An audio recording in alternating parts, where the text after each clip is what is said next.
Hola mi gente, ¿cómo estás? How y'all doing? How y'all living? Okay, today is Sunday the child, it's way over there, like Sunday the 13th, I think. I was supposed to be starting my period today, but I guess it's gonna wait till I go at work, I guess. So we're not on right now, but we will be coming soon to a theater near you. Today I wanted to talk about, it was Mental Health Monday, so let's get mental. Long time no here, right? But it was actually about Love is Blind. So my daughter and I and my besties from work were all watching Love is Blind, and there's a part where I forget her name, but she reminds me of like Cree Summers vibes. Like, I can't remember her name. I want to say Marissa, but I'm lying because I don't remember. I'm not really good at names. There's just so many names and so many stories, and like, yeah. So she's with the like eccentric guy who's he's like kind of like my vibe, a little different, a little bit out of the box. So they go to meet the mother because she's divorced, so they're not meeting the dad at this point.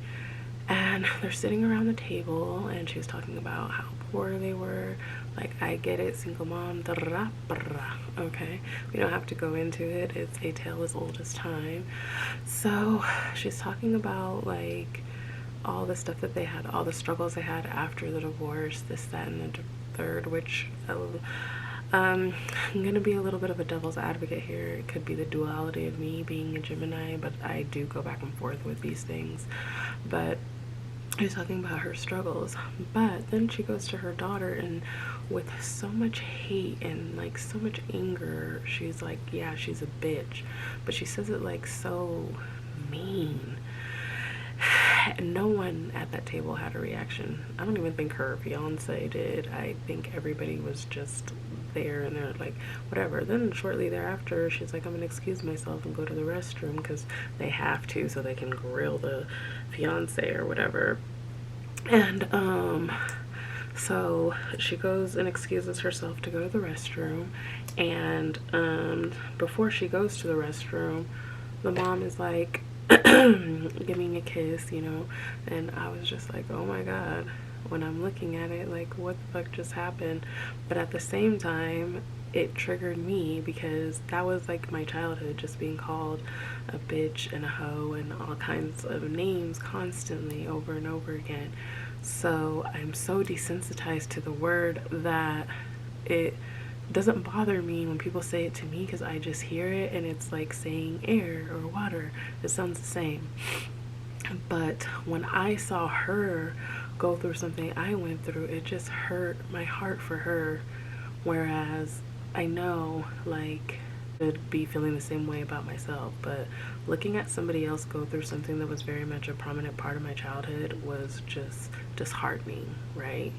But it just turned me into the person that I am today, that doesn't associate the word bitch or hoe or slut with anything. It just is a word, so I can openly just say these things, and it's just like water, air. I've gone through life just trying to make up for things that my father has done by trying to be so good to her and not call her really on her shit unless it gets like that bad, you know what I mean? But normally I just sweep it under the rug and keep going. But something about this interaction, I just like, I couldn't. And then I say all of that was like, for me mentally, for what I'm going through, I'm realizing that distancing myself from a lot of the people that I fought hard to keep these really intact relationships with was tearing me apart. So like it's just a lot. It's a lot for me a lot of times. But anyways, I realized in the moments when I was down, when I was out, that I really, really didn't have the family connection that I thought I had. And it's kind of hard because I'm looking at this girl on Love is Blind, and she is how I was, a bubbly personality that tries to be like happy for everyone around her, Yet she's dealing with that type of stuff from the person that should love you the most and give you the most love. And I get the mother has been hardened from situations she's gone through. I get that life had been a struggle after divorce. It was probably so hard for her and her children, and she was doing it on her own.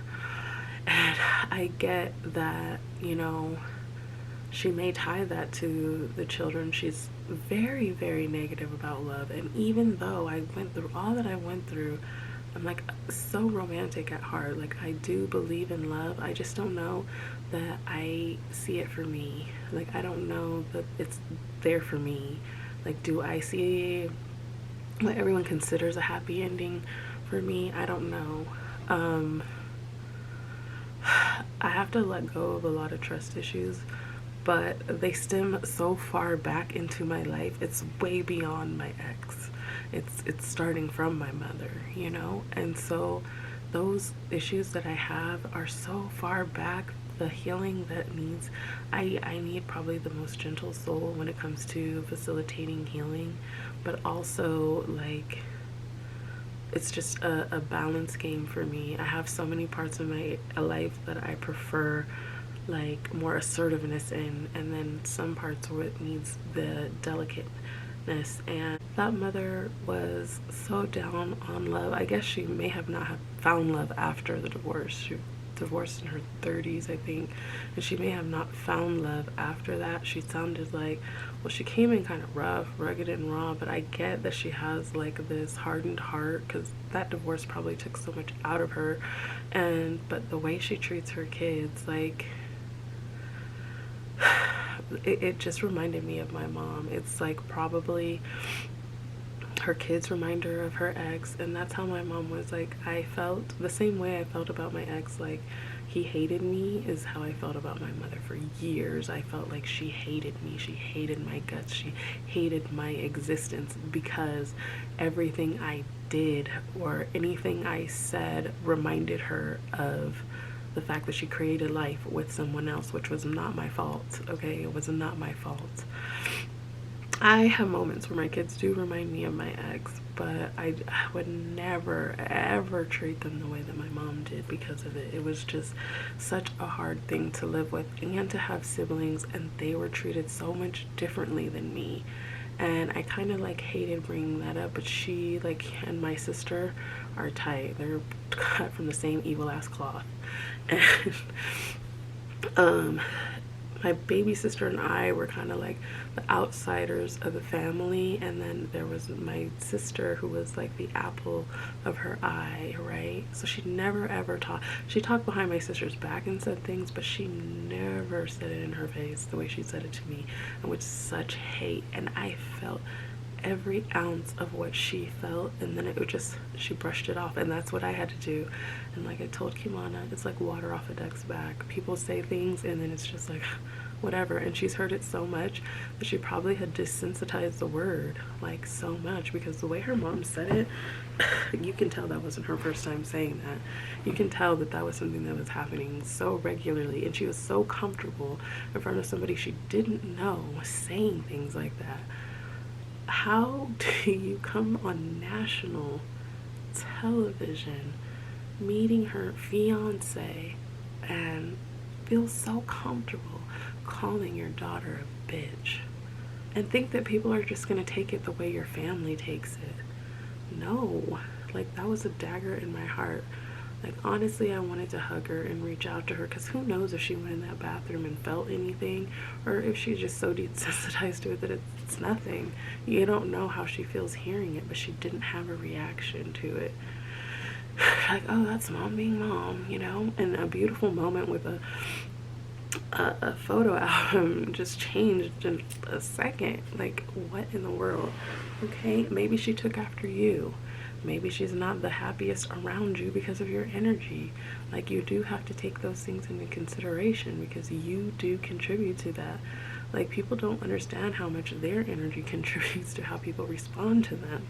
Like, I can't see myself going up to somebody that's fucking sweet as pie and treating them like shit, right? Like, why? But to me, I feel like certain like things that you go through, certain abuses, certain things, sadly play out in your life, and sometimes they play out in your sexual life.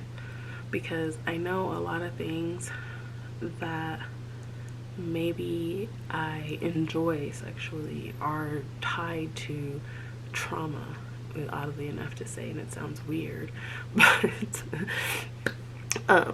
I often think about it because I've thought about it so much in the past that I was like, maybe I like this because of trauma, maybe I enjoy that because of trauma, like, you know, maybe I enjoy taking pain to its ultimate level because of trauma. Hold on. Although I did hear that like kinks are hereditary, so I don't know. But I just heard that like 2 days ago. A friend sent me to it because she's a part of the kink community as well. And side note through all this, she has like the same bed in mind that she just got it. She got it for $100 fucking bucks. Anyways, need to move to Utah. Selling beds like that, $100. Anyway, I do feel like a lot of things that happen in life are tied to trauma. The way that we select our partners are tied to trauma. Things that we avoid or go towards are dealing with our trauma. So yeah, like I said, I often wonder like if the things I enjoy, like taking pain to its like final destination, is due to that, you know, is that pain is something that I so closely identify with that it became a pleasure for me, you know. So not like I want to hear my mom being like, call me over there. But there is a humiliation kink. So I mean, I've actually never really, like, I didn't partake in it for myself. For others I have, but not for me. But I often wonder if the person that did ask me to participate in that kink, because they did tell me things about their childhood, is that tied to that, you know what I mean? And not to gross out a kink or anything, but I'm just like, you just kind of like wonder, how do you get to enjoy things or not like things, you know? And so my thing is pain. Like, I enjoy like taking it as far as it can possibly go, and I think that's because I feel like I felt the ultimate pain in my life and by my parents, and so I feel like I identify with that in a lot of ways in my life. But maybe to some point there is like a humiliation thing, because I do think about things that happen at work, so who knows, right? But these are all things that I do think about, right? Because I do, how far is tattoo far? I don't know yet. But I definitely was on a mission. I was definitely on a mission, and to be honest with you, like completely honest with you, it did make people uncomfortable how into pain I was. So it would make a lot of people uncomfortable, and they'd be like, I just want to be so gentle and so loving and so kind, and I'd be like, ugh, if you don't damn near kill me, then we can't see each other again.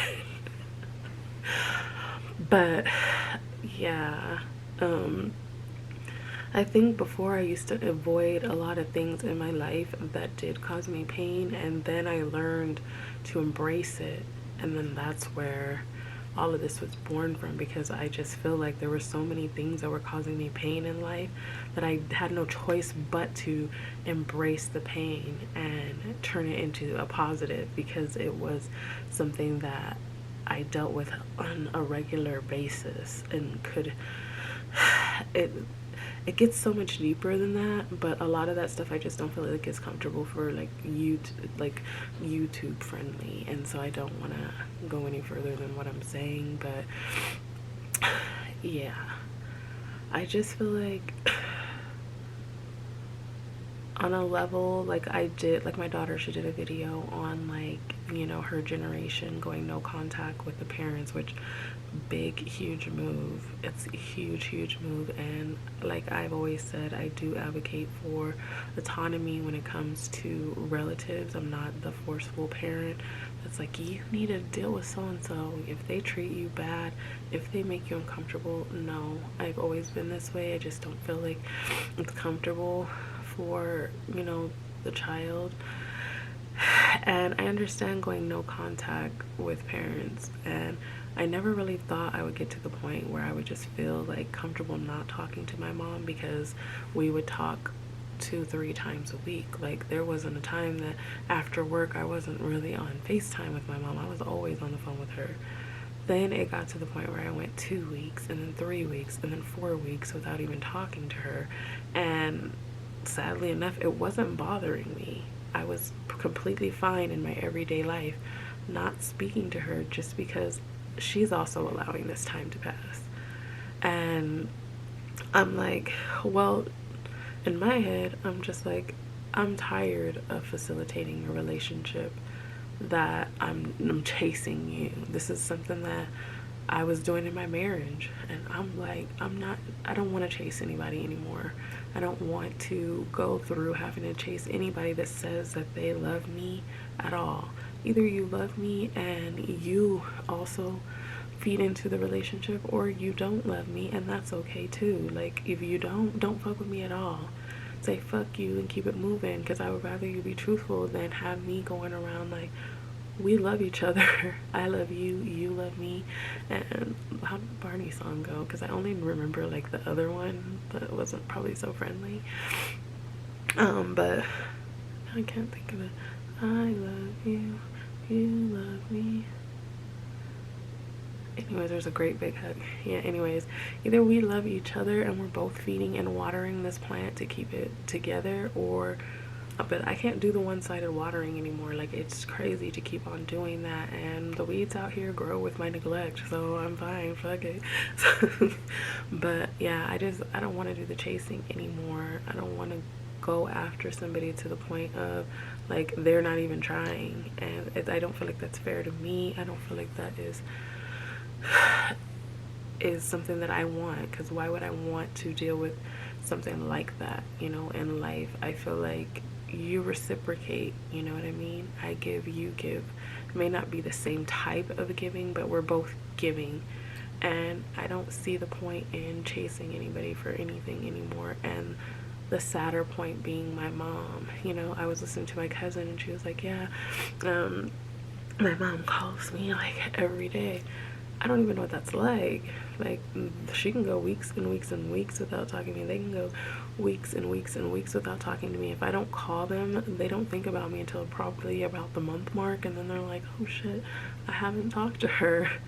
But she had called me earlier in the day. I didn't pick up, and then I think she had my sister call me, and then I didn't pick up for that one either. Not intentionally. I was working out at that time. And then I wasn't going to pick up the last time my mom called, because me and Kimana were on a walk, and I kind of like don't like answering the phone, but I remembered she had called earlier, so I answered. But the relationship is just definitely different. And as I recall, because I keep bringing up, even before seeing Love is Blind, like, damn, the way she used to talk to me or the way she treated me, and I kind of just kept sweeping it under the rug, and I was taking the hits, and I was always being the bigger person, even as a child, and that's not cool. That's not cool. Like, I would rather her be happy with her favorite child than, you know, settle for dealing with me. You know what I mean? Because I already have my fucked up father. I don't need him and his ways. Like, he's already fucked with me and tried to manipulate my emotions. I have my fucking ex who manipulated me throughout the whole relationship. Like, I have nothing but fucked up people around me, to be honest with you. Like, the fact that I even give a fuck about anybody on this planet is amazing. But I was lucky to have grandparents that showed me what love looked like and protected me, so I do know what that looks like. And it feels brief to me, like it wasn't enough time. And then I had Darlene, who entered a picture and showed me what it looked like to have a mom that actually loved you and cared about you and gave you the encouraging words that you needed. And I loved every bit of it and every minute of it. While helping her, she was helping me, and I'll never ever ever forget that. I just know that I still have a ways to go with healing. Maybe one day I'm gonna feel something and somebody's like, you're a bitch, and maybe it might actually hurt one day, but now it and there's very different types of bitch, right? Because I'm like always with my daughter, but I'm always doing like a disclosure, a disclaimer, I mean, with her, because I'll be like, bitch, I gotta tell you something, and I'm like, not that kind of bitch, I don't mean it like that, and she's like, mom, I'm like, okay, I get it.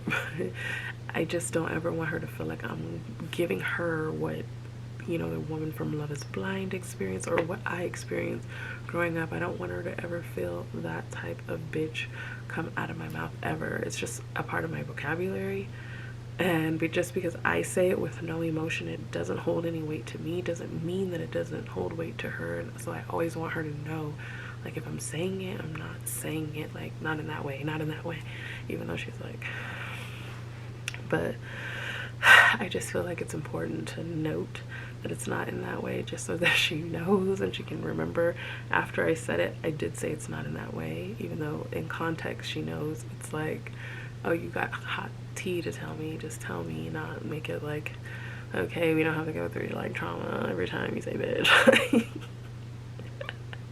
But I kind of feel like I do, just because I don't want her to feel the way that I grew up feeling. I just remember the first time ever hearing it, and it cut through my chest through like a knife. And I remember getting a voicemail from her, and she was like, yeah, your daughter's gonna be a hoe just like you. And I was just like, she's 2, she's fucking 2, why would you say something like that?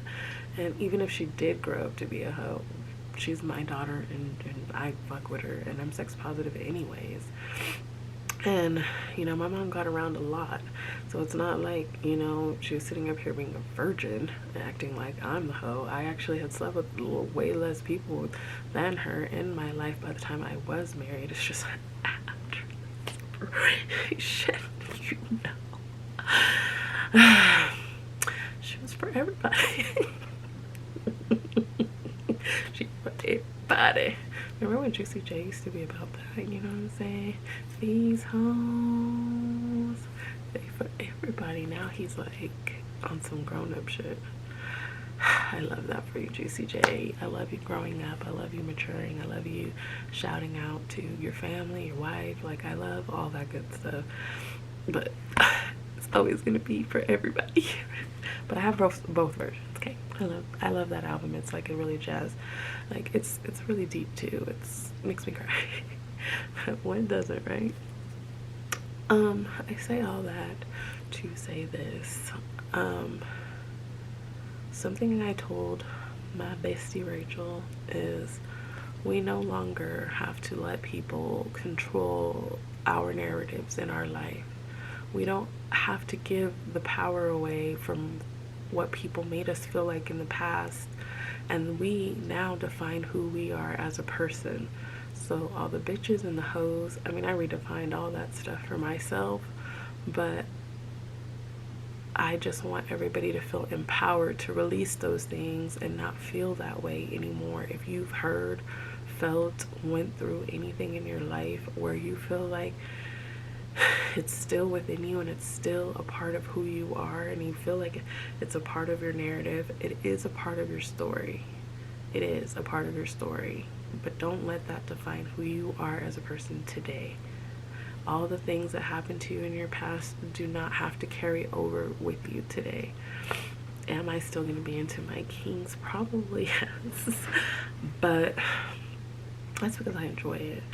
But, you know, it doesn't define me as a person. All the things that I've heard negatively from my mom, things that I'm pretty sure my father probably said about me too, because once I got to the point where he was not, like, when he loses control, he loses control. Like, he falls all the way out. So I'm one woman in his life that he could not control, and I know that that affects him profoundly, because my mother was controlled by him and my stepmother was controlled by him, and everyone around him was either controlled by him or under some sort of spell where everyone was scared to rise up against him. But I'm not.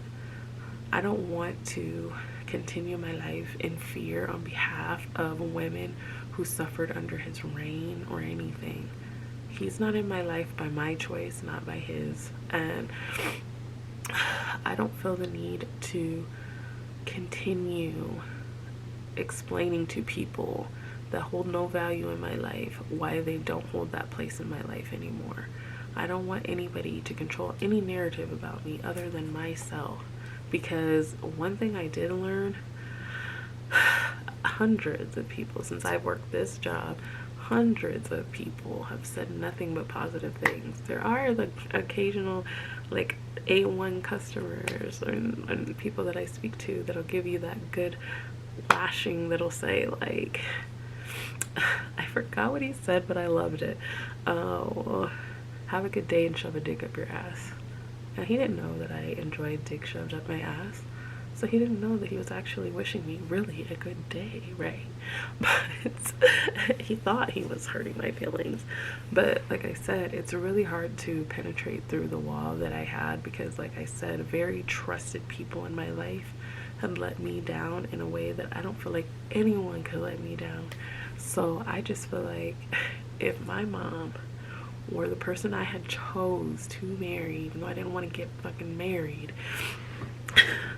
can hurt me, then after that, life is a breeze, to be honest with you. Like, life is literally a breeze. Anyways, I don't want anybody to define who you are in your life. You're all amazing, lovely, kind-hearted people.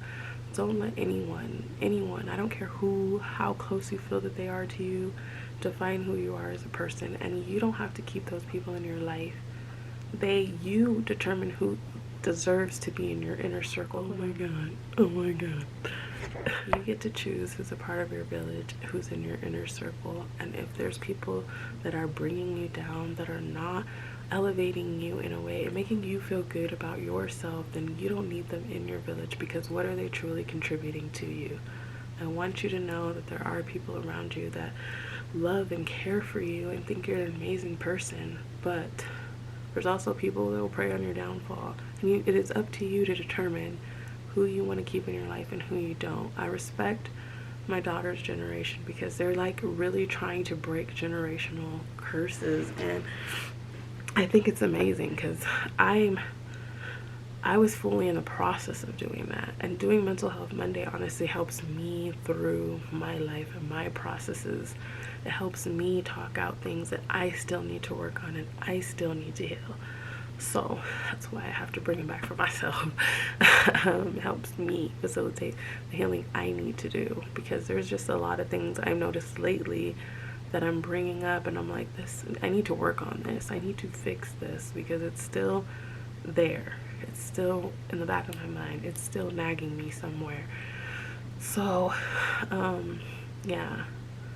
Don't ever let anybody define you. It could be your mom, it could be your dad, it could be your boyfriend, your girlfriend, your husband, wife. If they're not contributing to your life, there's aunts, uncles, everyone's too, you know what I mean? But don't let anyone fake love you, you know? There's gonna be people in your life that hurt you and hurt you beyond like a level that you thought. Like, you can never be hurt, and you go through life kind of just either expecting pain or kind of looking forward to the pain, because you're like, I already know what's gonna happen. But one thing I learned is saying I have trust issues, I don't trust people, it's just not a good way to go through life. Like, I want to learn to trust. I want to learn to believe in people. I want to learn to let my guard down. Those are like really important things that I want to achieve in my life, because prior to even my ex, I wasn't very trusting. I was naive. I believed I'm a lover girl. I love love. So I'm obviously going to go to where my heart flutters, even in infatuation. That was a heavy infatuation that turned to obligation. But love, it was not. There was nothing that could facilitate love in that relationship. Looking back at it, and I'm not doing anything to tear the relationship down, but I just look at it from a point of there was nothing that facilitated actual love in the relationship to make it that way.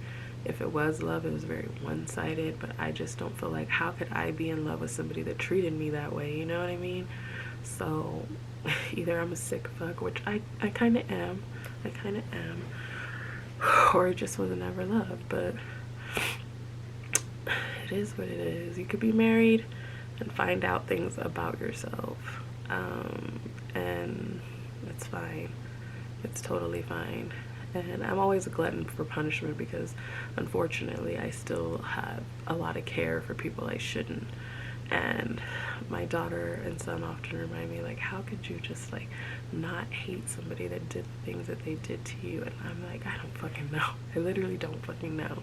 But I think it was just because I could never hate my mom that when people inflict pain on me, I kind of associate it in that way. Like, if I can't hate my mom, how could I hate this person? And so that's probably why I cannot hate people that inflict pain. And also, I'm always looking at it from just like a very stupid standpoint, but because, like I said, the duality that is me will look at it from like, oh, well, their upbringing, it was like this, they had a hard time communicating that, like stuff like that. The people in my life are pretty evil people, to be honest with you. They're evil. They'll find ways to hurt you in the ultimate way, but they just ended up building me into a person that I still love hard as fuck. I do, but I also have a wall that is kind of hard to penetrate because it's kind of hard to get through. Things that bother me the most are just like losing people and stress. Stress gets me every time. But I just hope that in the midst of me jumping here, there, and everywhere, that you guys get the bottom line. You choose, you select your village. You choose people that align with the things that you need in your life, and don't let anybody dictate, define anything about you. And if somebody is going and tearing you down into pieces and making you feel like you're less than, cut them out of your life. You don't need that. All good relationships are what you need, because you need people that'll uplift you and be there when you're down. I don't know what it's like to have that full, complete package, but I also don't like letting people in, right? So it's kind of hard on my end, but it's a work in progress. I don't know how long I've been working on this, probably like 4 years, and I still haven't got it down yet, but I will one day. But that also lets me know, like, in my life I really have a lot of chopping to do. Like, I cut so many relatives off just based off of things that happen with my kids, because I feel strongly about them. When they say, you're a bitch, you're stupid, you're this, you're that, like, da-da-da about me, I'm like, oh, okay, ha ha ha, I'll keep it pushing, and we're still cool. But when my kids get involved, that's when you lose me. That's, or my dog. Or my turtle, or my guinea pigs. Like, don't come for my little village over here. Anybody in this fucking house that's breathing, living, don't come for them over here, because that's the quickest way to be like, okay, well, it's nice knowing you. I hope this will be our last conversation. But anyways, as far as that goes, I hope everybody that has gone through anything similar to me or homegirl from Love is Blind, I hope that you get the healing that you need. I hope you know you're amazing. I hope you know you're loved. Listen to Cleo Souls. Know that you are loved. It's a song that makes me cry, of course. But it's beautiful. She only says the same thing over and over and over again. And it's like, know that you are loved even if you don't love yourself. And it's like an affirmation, kind of. And it kind of gets in your head. So if you ever are feeling like you don't feel loved, listen to that song, really. And the biggest, truest love that you'll ever find in life is the one with yourself. You need to really love yourself in order to really learn to love others. And don't have people around you that question your love for yourself, make you doubt your love for yourself. Only those who are going to build you up and uplift you deserve to be in your corner, okay? Anyways, with that being said, I'm signing off. So Is there anything else I can do to further assist you before we disconnect? You're good? I'm good. Alright, well thank you so much for tuning in, and you're the best part of my day. Bye. Oh, hello still.